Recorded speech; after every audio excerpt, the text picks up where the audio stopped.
In the world of sport, an athlete encounters many obstacles.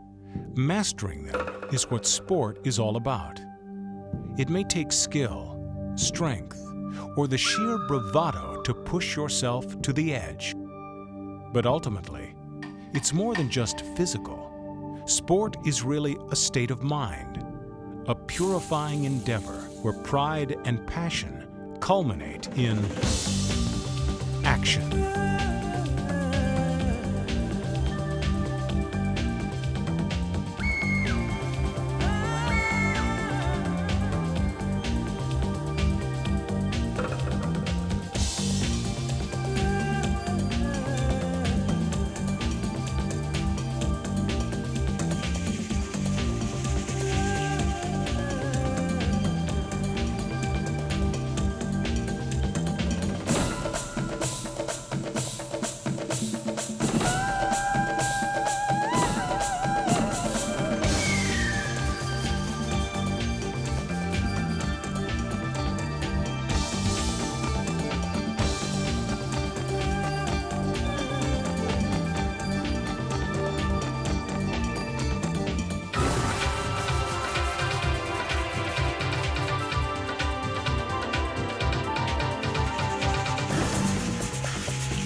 For true athletes, the greatest lure in any sport is its degree of adventure.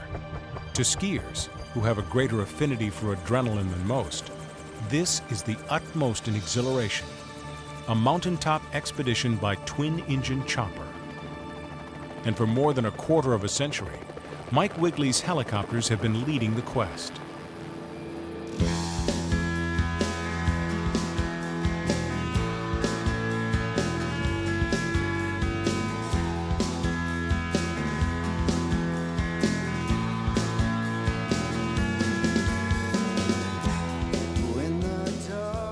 The peaks surrounding Wigley's Blue River, British Columbia Lodge are a mecca for heliskiers. 3,000 square miles of pristine slopes with fresh, untracked powder and your own private mountainside to enjoy it on. This is the Caribou Range. Whether it's on skis or snowboards, the terrain here is a fantasy come to life. A winter theme park of epic descents through some of the most perfect snow in the world. Dry enough for a great ride, soft enough for a bad landing. Evolution feeds the underside, and the way I feel about my life. When winter comes in,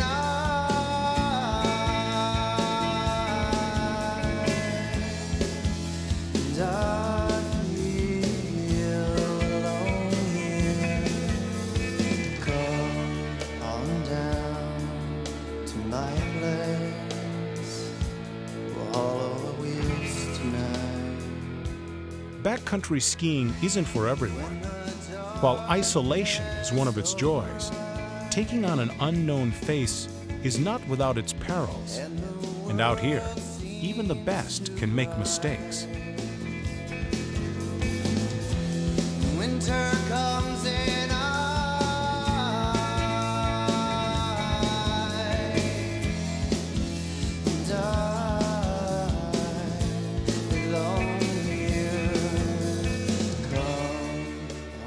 Unlike the scene at most resorts, where skiers and snowboarders are sometimes at odds, out here in the wilds they can coexist quite peacefully.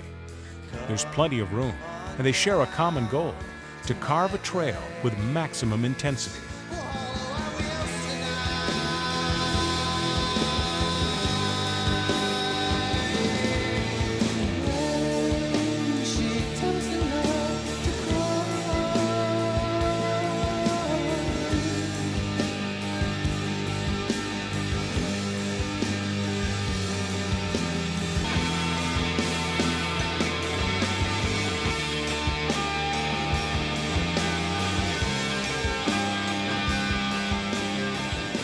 For some, a heliskiing trip may seem like a once-in-a-lifetime adventure. But one time down a run like this is often all it takes to turn it into an annual pilgrimage. Because if skiing has its own version of the right stuff, this is where you'll find it.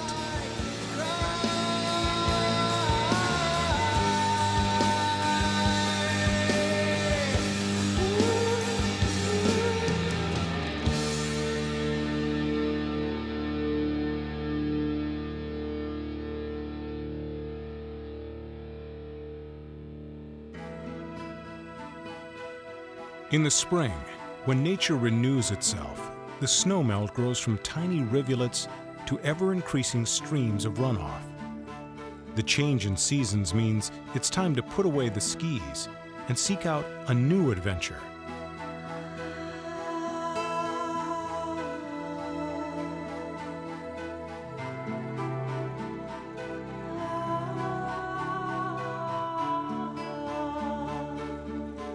In the southern reaches of the Sierra Nevada, a chosen few prepare to take on one of the most difficult ribbons of water in the world, an 18-mile stretch of the lower Kern River, known as the Cataracts.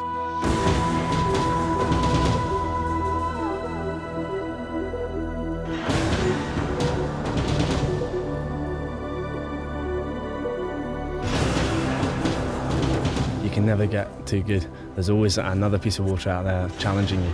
And the cataracts of the Kern is just one such piece of water. Incredibly difficult. It's very, very steep with a huge volume of water in it, so lots and lots of hazards. It's definitely an awesome piece of water.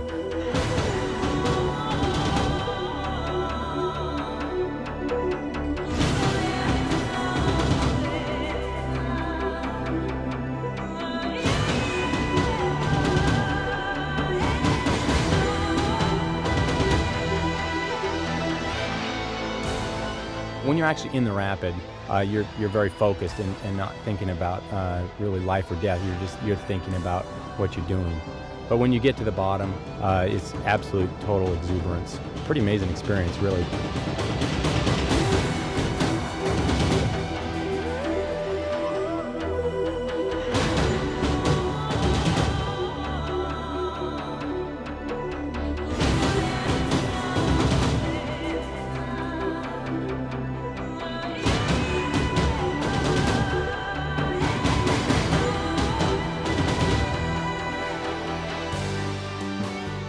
It's so steep when you're sitting in the boat, all you see is a horizon line and it starts to drop off. You have no idea what's at the bottom, so it's crucial that you spend the time scouting to make sure you know where things are from every angle of the river, because once you get in there, you are committed.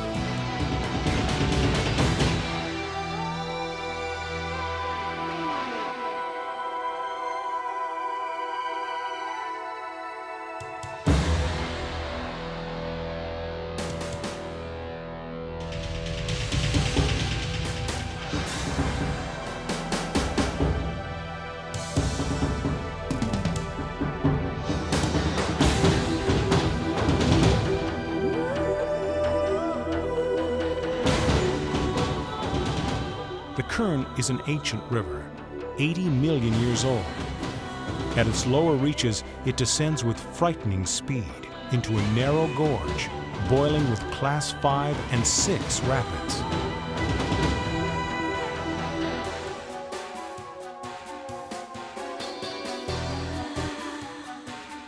A big drop, you're oftentimes scared witless and you're trying to hold the line. When you get to one of these holes or a wave, you can just sit there, relax, and enjoy what the water is giving you, which is, it truly is. It's a playground out there, and it's great fun.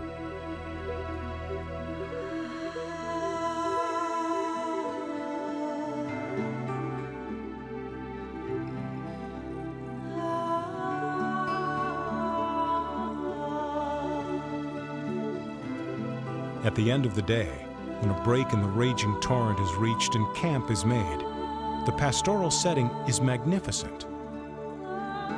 But don't confuse floating down this river with the Huck Finn Idol. It's simply the most incredible sport in the world. It's the only sport to offer a competitive discipline on one side where you can push your fitness and your aggression to the limit, and on the other side a chance to tackle Mother Nature at her worst. It's just fantastic. And the pull of wild water kayaking is the adrenaline and control. It's probably the greatest drug in the world.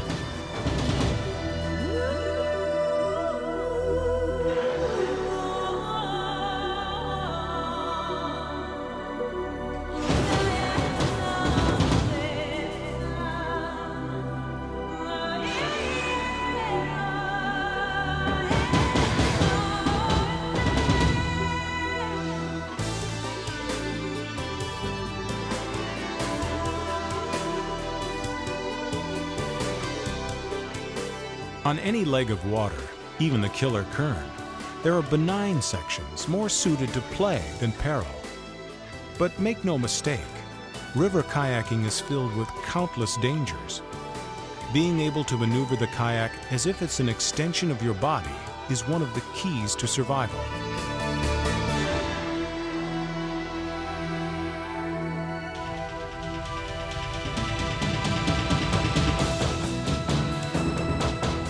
Occasionally things will go wrong, and you'll end up in a situation that you weren't planning on, and that's when your mind really starts to race.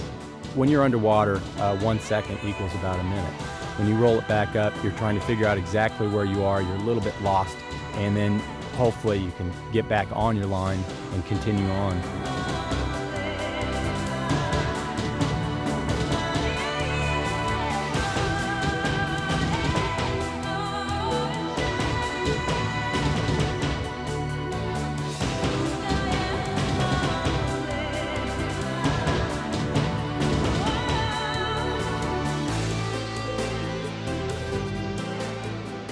For me, it's about spending time with friends on the river.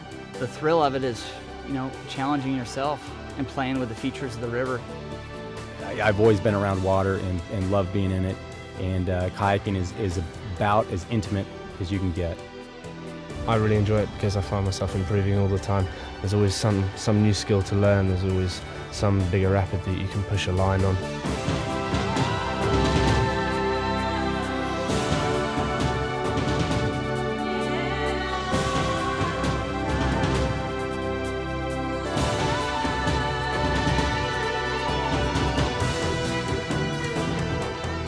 Until recently, the cataracts of the Kern were considered unrunnable. Today, there are still only a few who dare to challenge the most demanding and unforgiving water in the Sierras. For those who do, it's a truly existential experience, one that forces you to live entirely in the moment at hand.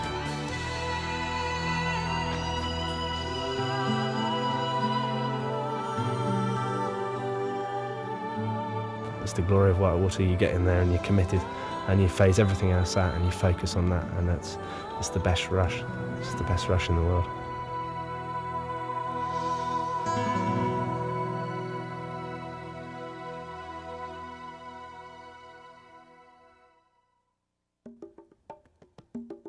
But not all summer exploits are waterbound. 25 miles north of Bend, Oregon, is a dry land destination many people consider the premier rock climbing area in the country, Smith Rock. A canyon area of spectacular rock formations, this giant crag lures the most intrepid climbers from around the world.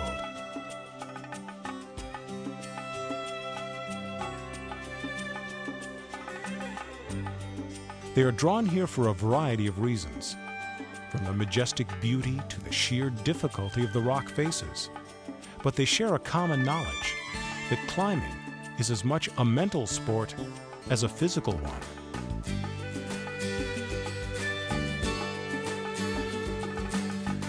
I'd say it's one of the most involving sports that anyone could ever get into. It involves physical stuff that's really challenging. It involves a lot of dealing with mental stuff and certain humps that you have to get over. And it's one of the most satisfying things I've ever done because of those two challenges put together. And sports at any level requires mental and physical components, but climbing has a high degree of both of those.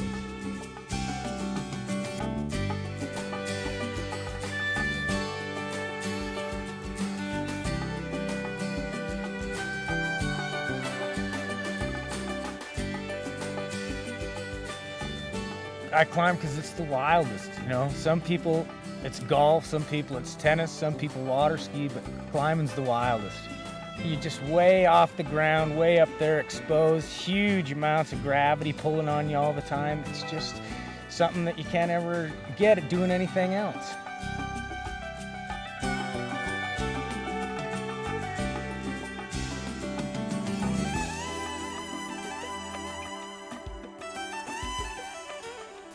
In terms of gear, climbing is a simple sport. Special shoes, a harness, ropes, some rock bolts and anchors, and you're ready to go. All that's missing is the one thing that's most important: the sheer nerve necessary to attack a mountain head on.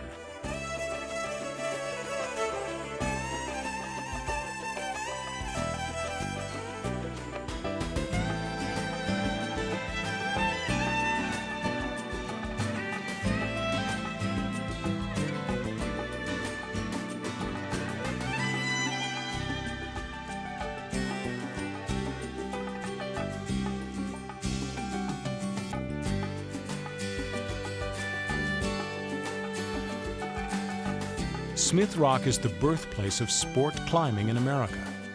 It's practically a historical monument where thousands of athletes over the years have learned to face down both the mountain and one of our most primal fears: falling. Sport climbing, in its own idiom, is centered on challenging the fear you have and turning it into movement and taking the fear out of it so that you can make really hard, extreme moves on stone, and you don't worry about the falling. The gear's there in place to catch you. It's there to save your life. You count on that and you start to learn to live by it, but you never take it for granted. You'll hurt yourself. You can die out here. You just never take it for granted.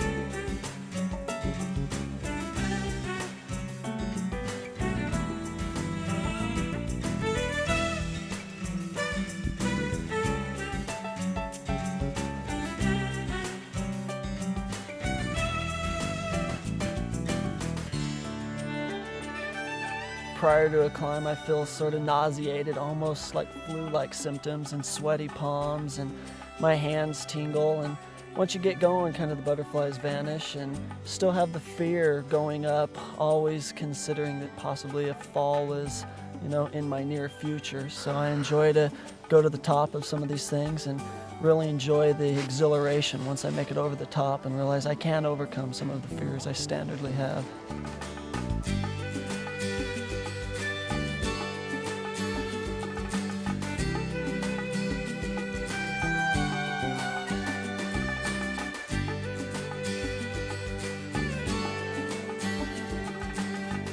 The joys of climbing are many, but perhaps nothing matches that of the solitude, the sense of hanging out there alone, not just in space, but in time as well.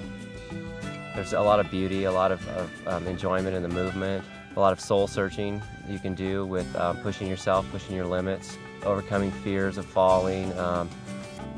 There's a lot of aspects of climbing that just push your limits as a human being. That's an interesting part for me, is just seeing how much I can suppress the urge to scream sometime, you know. And usually when I can manage to do that, that's what makes it for me. That's what makes me come back out and see if I can recreate that feeling.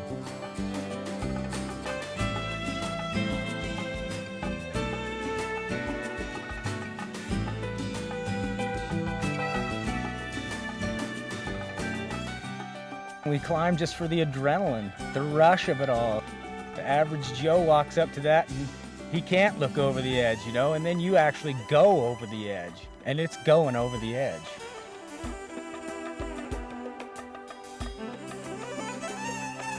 Smith's got the largest concentration of hardest climbs in the world. The rappelling off the side of Monkey Face, very few rappels compare with that. You just hang out in the free space, free air, especially when the wind's blowing a little bit. You can really swing around.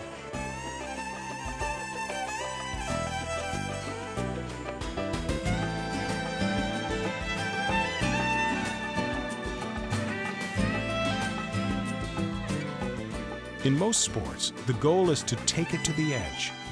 In climbing, the edge is merely the jumping off point.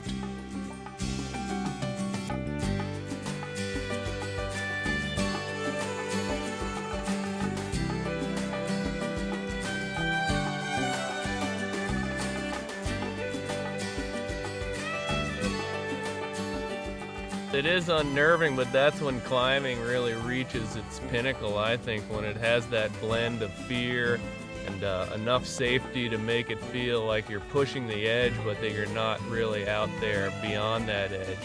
It's the perfect mixture of having a small element of danger and having a physical response to match that and rise to the challenge.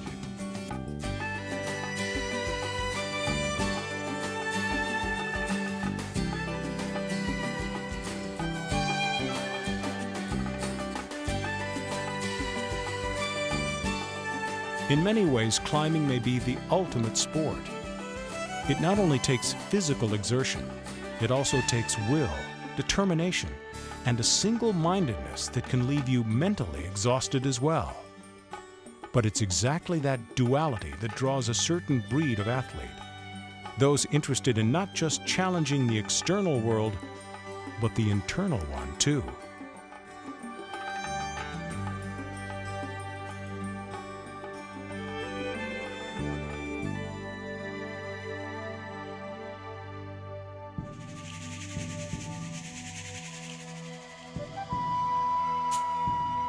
Even as summer burns the sky, there are athletes whose sports take them far inland. High up on the Colorado Plateau, in the western shadow of the towering Rockies, is an arid stretch of high desert. It's a harsh, unforgiving terrain, exactly the sort of place two-wheel athletes prefer.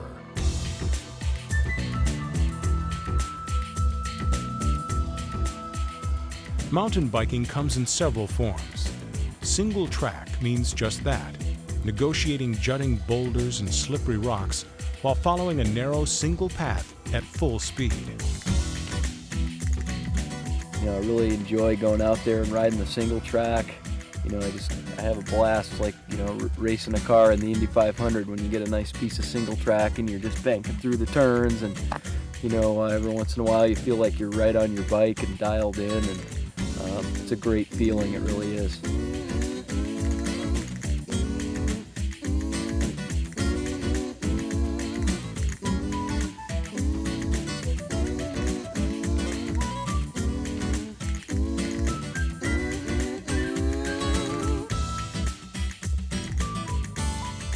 Trials riding is low-speed stunt work, where balance is everything.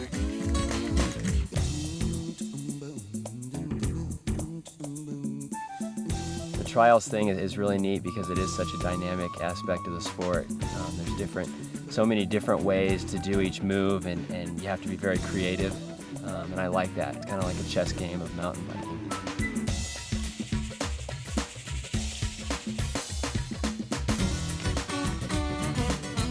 Basically, when I do a move, even though it may look fairly dramatic, it's very controlled and the risk is calculated. I would never try anything that I felt dangerous doing. And basically for me, it's like jumping off of a rock on my own 2 feet. You know, I'm comfortable enough with the bike where it feels almost as part of me.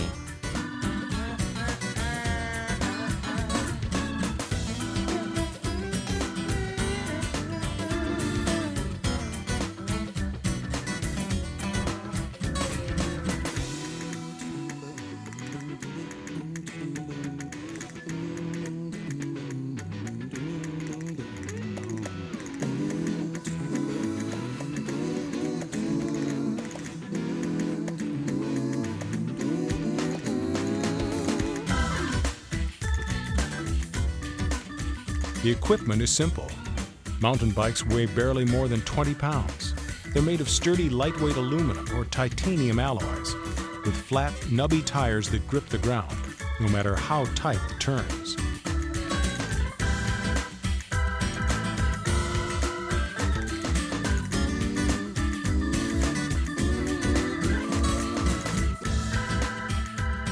It's a great release, you know, you're at work all day and you come out here at, 5:30, 6 o'clock and just cut loose.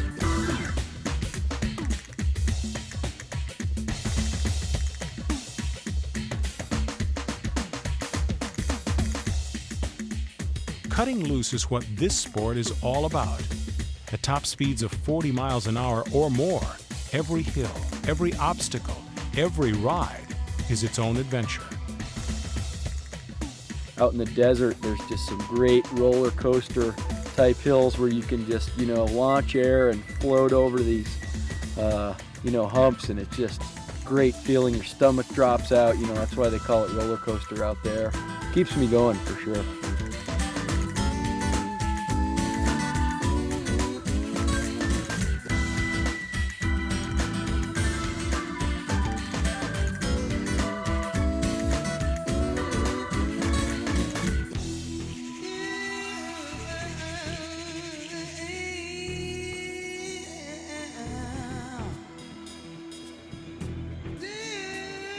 There's more to mountain biking than just thrills and spills. It's succeeding on your own terms, under your own power, and doing it all beneath the bright blue canopy of wide open skies.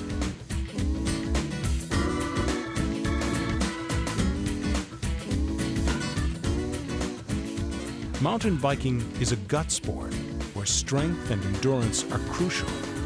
There are few other endeavors that put an athlete to the same sort of physical test this one does.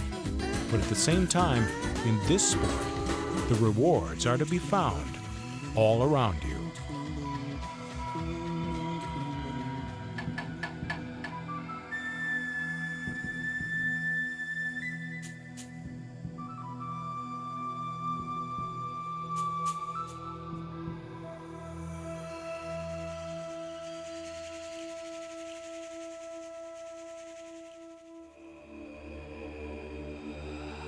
As summer heat gradually gives way to the first breezes of fall, ocean storms begin forming along the northwest edge of the continent.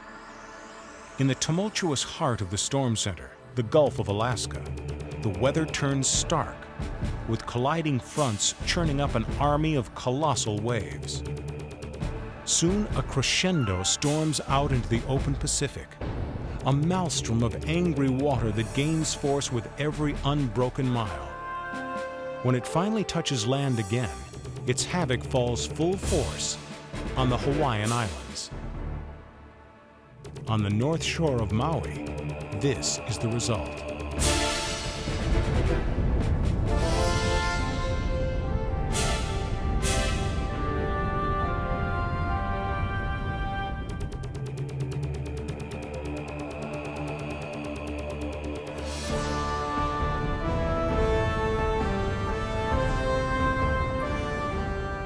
But in Hawaii, they have a use for waves like this. The history of surfing began in these islands, with the first crude board that rode atop the swirling water.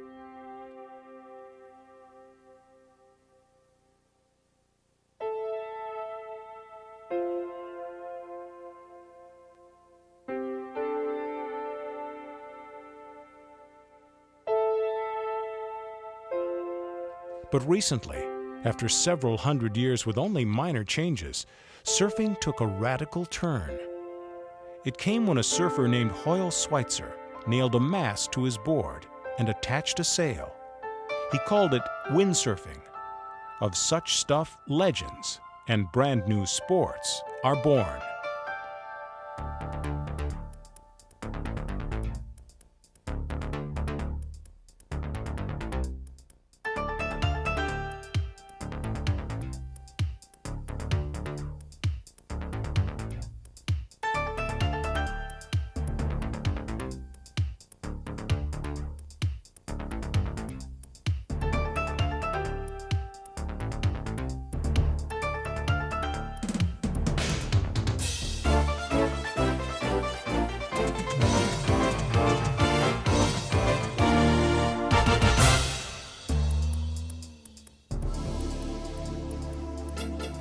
A sail added unheard-of new dimensions to surfing.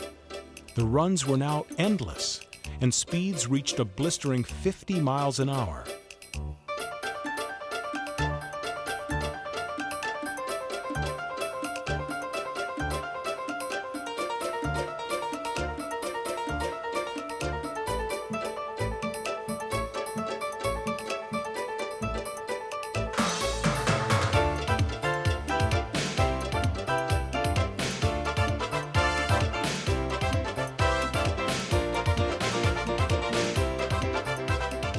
An exciting new element was also now a part of the sport.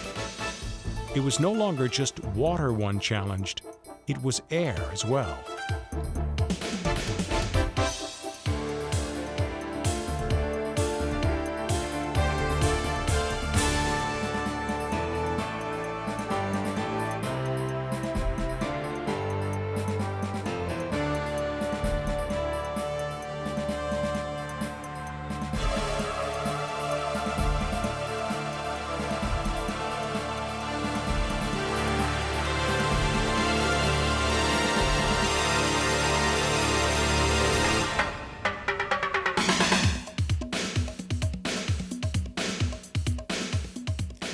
In windsurfing, the waves no longer dictate the type and length of the ride.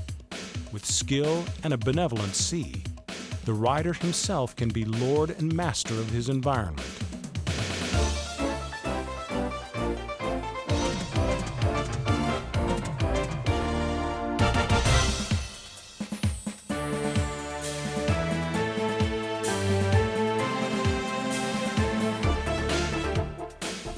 The sea may not go unchallenged forever.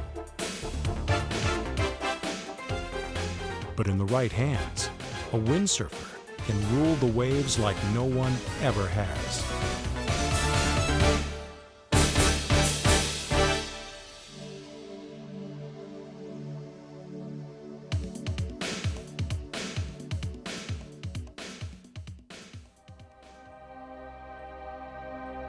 As the seasons go full circle and winter takes over again, there are a few inventive windsurfers who merely change playing fields. On the volcanic slopes of Oregon's Mount Hood, visitors have reported seeing an apparition, an eerie reincarnation howling through the swirling mists.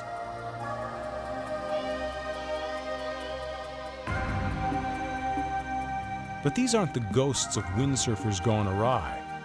They're the harbingers of a whole new sport that may soon be sweeping down from mountainsides across the country.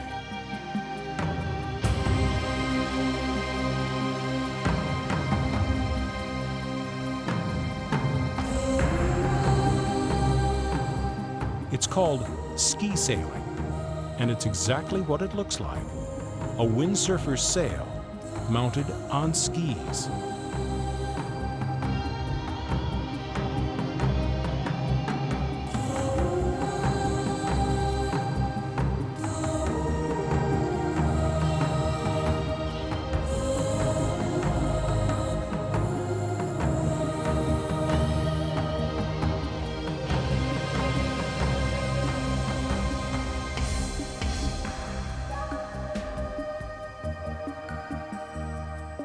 What sets this sport apart from skiing is that the ride can be as long as you want it to be, down, across, even up the slopes. On snow, ski sailors can reach speeds of up to 50 miles an hour. But on ice, with a good headwind, speeds can jump to 70.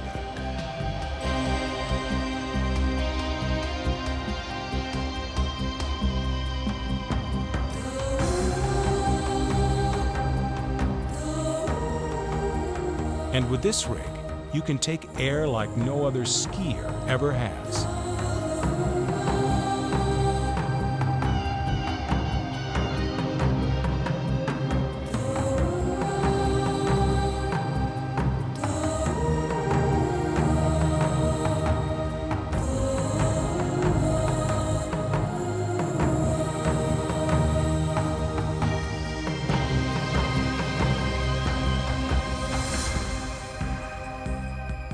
They say the sport was invented when an ice skater opened his coat and caught both wind and the fervor to take his idea to new heights.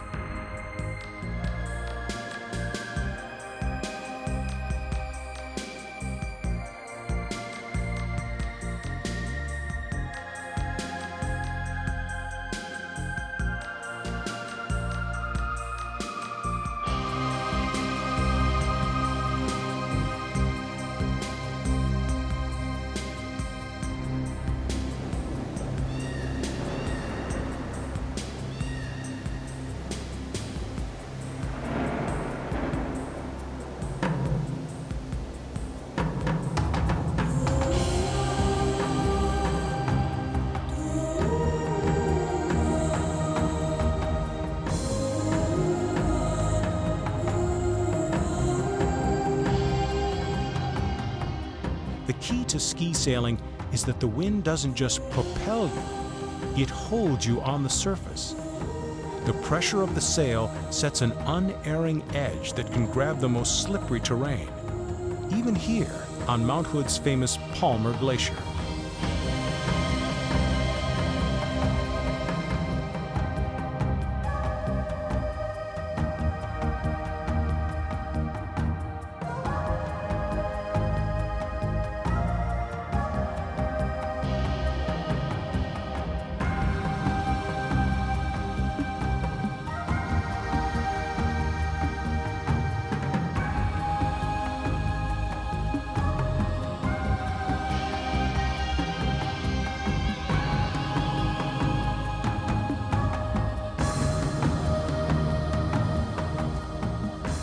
It isn't often that a sport can lend itself to not only two completely different environments, but two completely different seasons. Yet ski sailing has incorporated windsurfing's speed, deftness, and the thrill of riding before the wind, and taken it to the mountain.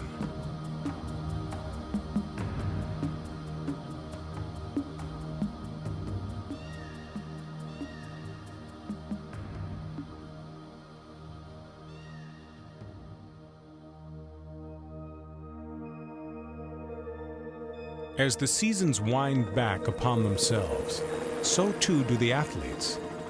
If this looks like the top of the world, it is. These are Alaska's wild and untamed Chugach Mountains, rising 7,000 feet straight out of the sea. Just north of Valdez, the Chugach Range offers some of the most intense downhill runs in the world.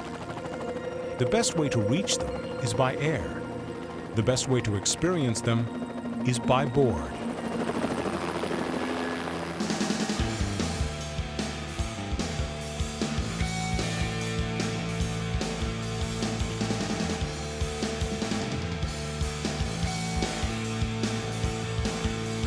Hello, can you hear me, love? Will you understand things have changed? Changes, the heart grows stronger. This is snowboarding at its most extreme, with vertical drops that go on forever. It is not a place for the meek. In fact, even veteran boarders here usually carry an avalanche beacon, just in case the mountain comes down with them. You'll understand me. We'll say hello to everyone. Say hello to me.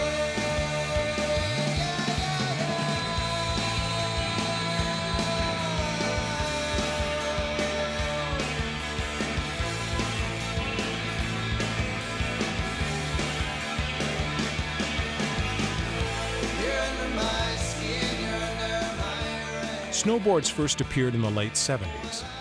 Today, close to 3 million people have put away their skis and picked up boards. But only the best take on slopes like the Chugach.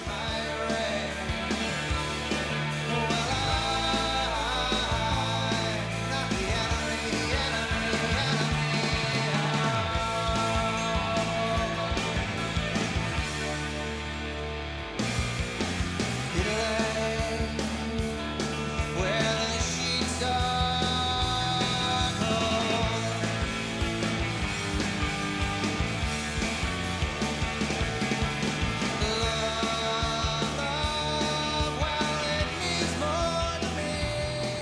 Virgin powder and uncharted slopes abound throughout Alaska. And the idea of carving the first set of tracks on an entire mountain is a lure that's drawing more and more snowboarders northward.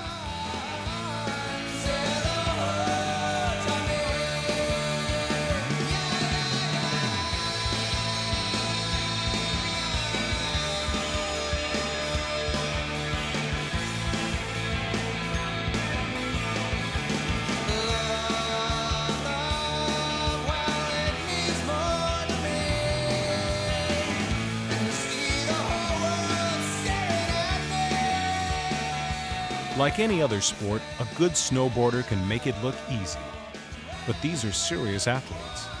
To ride the upper reaches of this sport requires a great deal of skill, daring, and a keen sense of balance, especially when it comes to leaving the mountainside behind altogether.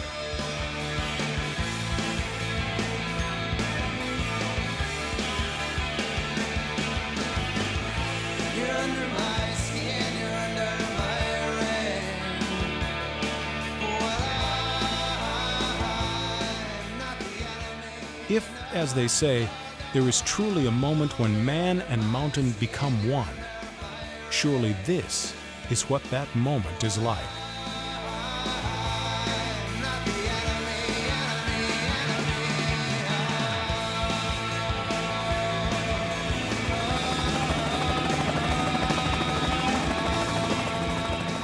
If there is one thing all true athletes share, it's the desire to reach the pinnacle of their sport, to go longer, faster, higher, or steeper. They have in common not just the willingness, but the desire to push themselves and their environment to the very edge. After all, a challenge you create yourself is all the more sweet once it's been conquered.